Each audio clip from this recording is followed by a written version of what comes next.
Hello dear students of class fifth. तो बच्चों, आज हम करने जा रहे हैं हमारी हिंदी सुरभि पुस्तक का पाठ नंबर 6, जिसका नाम है स्वावलंबन। ठीक है, तो स्वावलंबन का अर्थ होता है अपने पैरों पर खड़ा होना, यानी कि आत्मनिर्भर होना, अपने कार्य खुद करना, दूसरों पर निर्भर ना रहना। ठीक है, तो इसमें हम इस जो पाठ है उसमें हम पढ़ेंगे एक बालक के बारे में। ठीक है, जो समाज सेवक ईश्वर चंद्र विद्यासागर का सहारा पाकर अपने पैरों पर खड़ा हो गया। ठीक है, तो आइए हम पढ़ते हैं। तो ये पाठ बच्चों एक नाटक के रूप में बनाया गया है। ठीक है, इस पाठ को दृश्यों में बांटा गया है, पहला दृश्य, दूसरा दृश्य। ठीक है, तो अब हम पढ़ते हैं कि पहले दृश्य में कहानी क्या थी। तो ईश्वर चंद्र विद्यासागर जा रही हैं, एक गरीब लड़का उनसे भीख मांगता है। ठीक है, तो नाटक जब मंच शुरू होता है तो उसमें क्या है कि ईश्वर चंद्र विद्यासागर रास्ते पर चले जा रहे हैं और एक लड़का आकर उनसे भीख मांगता है। लड़का कहता है, मालिक एक पैसा दे दीजिए। विद्यासागर बोलते हैं, तुम भीख क्यों मांगते हो? तो लड़का बोलता है कि मेरी माँ बीमार है, पिता है नहीं, मैं बहुत छोटा हूँ, मुझे कोई काम भी नहीं देता, इसलिए भीख मांगता हूँ। तो उसने उसका ये जवाब दिया कि वो इसलिए भीख मांगता है कि उसके पिता नहीं है, माता बीमार है और छोटा होने के कारण उसको कोई काम भी नहीं देता। ठीक है, तो विद्यासागर कहते हैं कि यदि तुम्हें एक आना दूँ तो तुम उसका क्या करोगे? पहले के ज़माने में बच्चों एक रुपए की जगह आने चलते थे, आना, चवन्नी, अठन्नी। ठीक है, तो लड़का बोला कि 2 पैसे मैं माँ के पास जमा कर दूंगा और 2 पैसे की खाने पीने की चीज़ें ले आऊँगा। विद्यासागर बोले, यदि 4 आने दूँ तो लड़का बोला, मालिक आप तो मजाक कर रहे हैं, 1 पैसा देना हो तो दीजिए, नहीं तो मैं जाता हूँ। तब विद्यासागर बोले, नहीं नहीं, मैं मजाक नहीं कर रहा, सच कह रहा हूँ। तो लड़का बोला, फिर 3 आना माँ को दूंगा और 1 आने की खाने पीने की चीज़ें लाऊंगा।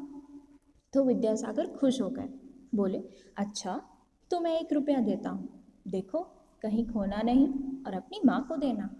तब विद्यासागर ने लड़के को 1 रुपया देते हुए कहा, एक और विद्यासागर जाते हैं और दूसरी ओर लड़का चला जाता है। तो जब उनको पैसे लड़के को पैसे देते हैं वो अपने रास्ते चले जाते हैं और लड़का अपने रास्ते।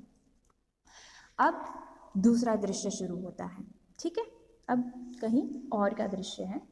5 वर्ष बाद विद्यासागर उसी सड़क से जा रहे हैं और लड़का दुकान पर बैठा है। अब 5 साल बाद का दृश्य है।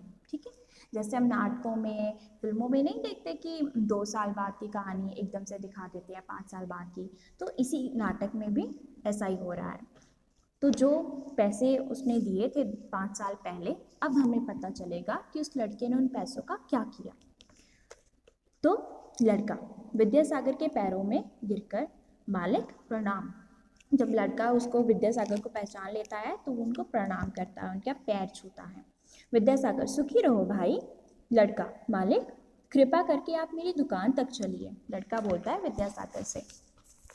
तो विद्यासागर बोलते, क्यों भाई, तुम कौन हो? लड़का कहता है, पहले आप चलिए तब मैं बताऊंगा। तो वो चलते हैं, कहते हैं कि अच्छा चलो।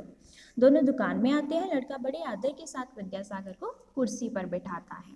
विद्यासागर कहते हैं, हाँ भाई अब बताओ मुझे यहाँ क्यों लाए हो? लड़का कहता है, मालिक थोड़ा और ठहर जाइए, मेरा घर पवित्र हो जाएगा, पवित्र यानी कि शुद्ध हो जाएगा, फिर बताऊंगा। तो विद्यासागर कहते हैं, अरे भाई तुम तो बड़े भक्त जान पड़ते हो, अब तो बताओ क्या बात है? तो लड़का फिर अपनी बात कहता है कि मालिक आपको याद है, आपसे एक दिन मैंने 1 पैसा मांगा था पर आपने 1 रुपया दिया था। तो विद्यासागर बोले, हाँ हाँ याद आया। तो लड़के ने कहा कि मालिक मैंने उनमें से 1 आना अपनी माँ को दिया, 15 आने के आम खरीद कर बेचे, कुछ अधिक पैसे मिल गए, मैं फिर आम लाया और मैंने उन्हें बेच डाला। इस प्रकार करते करते कुछ दिनों में मेरे पास 50 रुपये हो गए। तब मैंने ये दुकान खोल दी। अब मैं और मेरी माँ दोनों बड़े सुख से यहाँ रहते हैं। तो विद्यासागर बहुत खुश हुए। विद्यासागर ने खुशी से कहा, वाह वाह, तुमने बहुत अच्छा किया, मैं भी कुछ ऐसा ही चाहता था।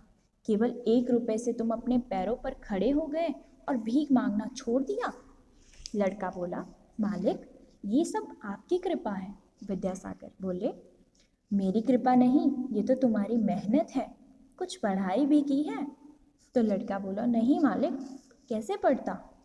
विद्यासागर बोले, अच्छा, अब तुम रोज रात्रि पाठशाला में जाया करो। तो बच्चों, रात्रि पाठशाला का अर्थ है कि वह पाठशाला, वह स्कूल जहाँ पर रात को भी क्लासेस लगती हैं। बच्चे, जहाँ पर जो व्यक्ति दिन में नहीं पढ़ सकते ना, तो सरकार ने उनके लिए रात को या शाम के वक्त भी क्लासेस लगाने का प्रबंध किया हुआ है। तो अगर आप दिन में पढ़ाई नहीं कर सकते, दिन में आप काम करते हो, तो आप रात्रि पाठशाला में जाकर रात को अपनी पढ़ाई भी कर सकते हो। ठीक है।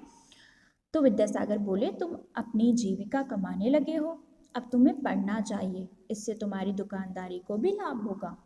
तो लड़के ने कहा, आपकी बात मैं अवश्य मानूंगा, मैं आज से ही रात्रि पाठशाला में पढ़ने जाऊंगा। विद्यासागर बोले, अच्छा, तो मैं चलता हूँ, फिर जब मिलूंगा तब अपनी पढ़ाई का हाल बताना। लड़का उनके पैर छूता है और ईश्वर चंद्र विद्यासागर उसे आशीर्वाद देते हैं। तो इस तरह से हमारा जो नाटक है वो संपूर्ण होता है। तो इस नाटक में हमें क्या पता चलता है कि लड़के ने बहुत ही मेहनत से और ईमानदारी से जो पैसे उसको मिले थे उनका सही प्रयोग किया। उनको खाने पीने या खेलने में नहीं उड़ाया, बल्कि अपनी माँ को भी दिए और अपनी आमदनी का तरीका भी निकाला। ठीक है। तो बच्चों, इससे हमें ये भी पता चलता है कि स्वावलंबी के साथ साथ मेहनती होना बहुत ज़रूरी है। स्वावलंबी आप अपने पैरों पर तभी खड़े हो सकते हैं जब आप ईमानदार और मेहनती हों और जो पैसे हैं उनका सही प्रयोग करना सीखें। ठीक है। जो अब हम अपनी रिटन असाइनमेंट पढ़ लेते हैं एक बार स्वावलंबन चैप्टर की। सबसे पहले हमने किए हैं शब्दार्थ। स्वावलंबन का अर्थ है अपने पैरों पर खड़ा होना, पवित्र, शुद्ध। आना, एक आना 6 पैसे के बराबर होता है। ठीक है। जैसे 50 पैसे को जोड़कर 1 रुपया बनता ना, 50 प्लस 1 रुपीज़, उसी तरह जो एक आना होता है वो 6 पैसे को जोड़कर बनता है। भक्त, भक्ति करने वाला। रात्रि, रात। क्वेश्चन आंसर बच्चों अब पढ़ लेते हैं। फर्स्ट क्वेश्चन है हमारा, लड़का भीख क्यों मांग रहा था? तो लड़के की माँ बीमार थी, पिता उसके नहीं थे और छोटा होने के कारण उसे कोई काम भी नहीं दे रहा था, तो इसीलिए वह भीख मांग रहा था। नेक्स्ट क्वेश्चन है, ईश्वर चंद्र विद्यासागर कौन थे? तो ईश्वर चंद्र विद्यासागर एक समाज सेवक थे जो गरीब लोगों की मदद के लिए हमेशा तैयार रहते थे। अब हमारा नेक्स्ट क्वेश्चन है, लड़के ने 50 रुपए किस तरह जमा किए? तो इसका आंसर है लड़के ने, तो उत्तर है लड़के ने 1 रुपए में से 1 आना अपनी माँ को दिया, 15 आने के आम खरीद कर बेचे जिससे कुछ अधिक पैसे मिल गए, फिर उसने वह आम बेच डाले। इस प्रकार उसने कुछ दिनों में 50 रुपए जमा कर लिए। ठीक है। नेक्स्ट क्वेश्चन है कि इस पाठ से आपको क्या सीख मिली? तो सबसे महत्वपूर्ण काम कि इस पाठ से हमें सीख क्या मिली है, हमें क्या पता चलता है? तो इस पाठ से हमें ये सीख मिलती है कि ईश्वर भी उनकी सहायता करते हैं जो अपनी सहायता खुद करते हैं और व्यक्ति को हमेशा मेहनत करते रहना चाहिए। ठीक है बच्चों, आइए अब हम एक्सरसाइज कर लेते हैं। सबसे पहले बहुविकल्पी, आप कैसे आदमी की सहायता करनी सही समझते हैं? तो कैसे आदमी की सहायता करनी चाहिए, गरीब और कमज़ोर की या गरीब लेकिन मेहनती की? तो गरीब और मेहनती की। सही गलत? ठीक है, सही के सामने सही का निशान। तो लड़का ईश्वर चंद्र विद्यासागर से भीख में कितने पैसे मांग रहा था? 1 पैसा। और उसने कितने दिए थे? 1 रुपया दिया था, लेकिन उसने मांगे कितने थे? 1 पैसा। 1 आना देने पर लड़का उसका क्या करता? तो उसने क्या जवाब दिया था कि 2 पैसे माँ को देता और 2 पैसे की खाने पीने की चीज़ें लाता। विद्यासागर ने लड़के को कितने पैसे दिए? उसने मांगे थे 1 पैसा, लेकिन दिए उसने 1 रुपया। लड़के ने 1 रुपये से कितने पैसे कमा लिए? 50 रुपये कमा लिए थे उसने। ठीक है। अब नेक्स्ट करते हैं हम भाषा से व्याकरण। तो निम्नलिखित संज्ञा शब्दों के लिंग बताइए।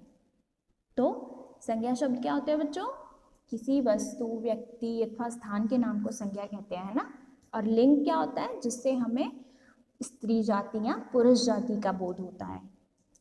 तो पैसा क्या है? पुल्लिंग। पाठशाला स्त्रीलिंग। सड़क स्त्रीलिंग। रुपया पुल्लिंग। दुकान स्त्रीलिंग। खाना पुल्लिंग।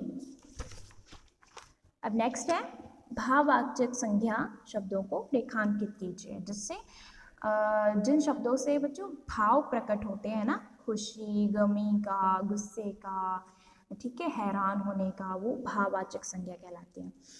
तो लड़के ने भीख मांगनी क्या कर दी थी? छोड़ दी थी। मालिक आप तो मजाक कर रहे हैं, इसमें है मजाक। अब मैं और मेरी माँ बड़े सुख से यहाँ रहते हैं, तो यहाँ पर है सुख। मालिक ये सब आपकी कृपा है, तो यहाँ पर भाववाचक संज्ञा क्या है? कृपा। अच्छा है तुम अपनी जीविका कमाने लगे हो, तो इसमें अच्छा गुण है ना, गुण बताया जा रहा है, अच्छा है। इससे तुम्हारी दुकानदारी को लाभ होगा। नेक्स्ट है, यहाँ पर आपको कुछ प्रश्नवाचक शब्द दिए गए हैं और उनके आपने वाक्यों में प्रयोग करना है। तो क्या, पहला, तुम अब क्या काम करते हो? क्यों? तुम एक पैसा क्यों चाहते हो? कैसे? तुमने 50 रुपये कैसे जमा किए? कब? तुमने ये दुकान का काम कब शुरू किया? कहाँ? तुम अब कहाँ रहते हो? किस? तुम किस समय दुकान पर आते हो? किधर? तुम्हारे पास ये पैसे किधर से आए? तो बच्चों आप इन वाक्यों की जगह अपनी तरफ से भी वाक्य बना सकते हो। ठीक है, ठीक है बच्चों। तो ये था आपका चैप्टर नंबर 6 स्वावलंबन। इसको अच्छे से पढ़ना और अच्छे से याद करना। ठीक है, ओके बच्चों, thank you and have a nice day.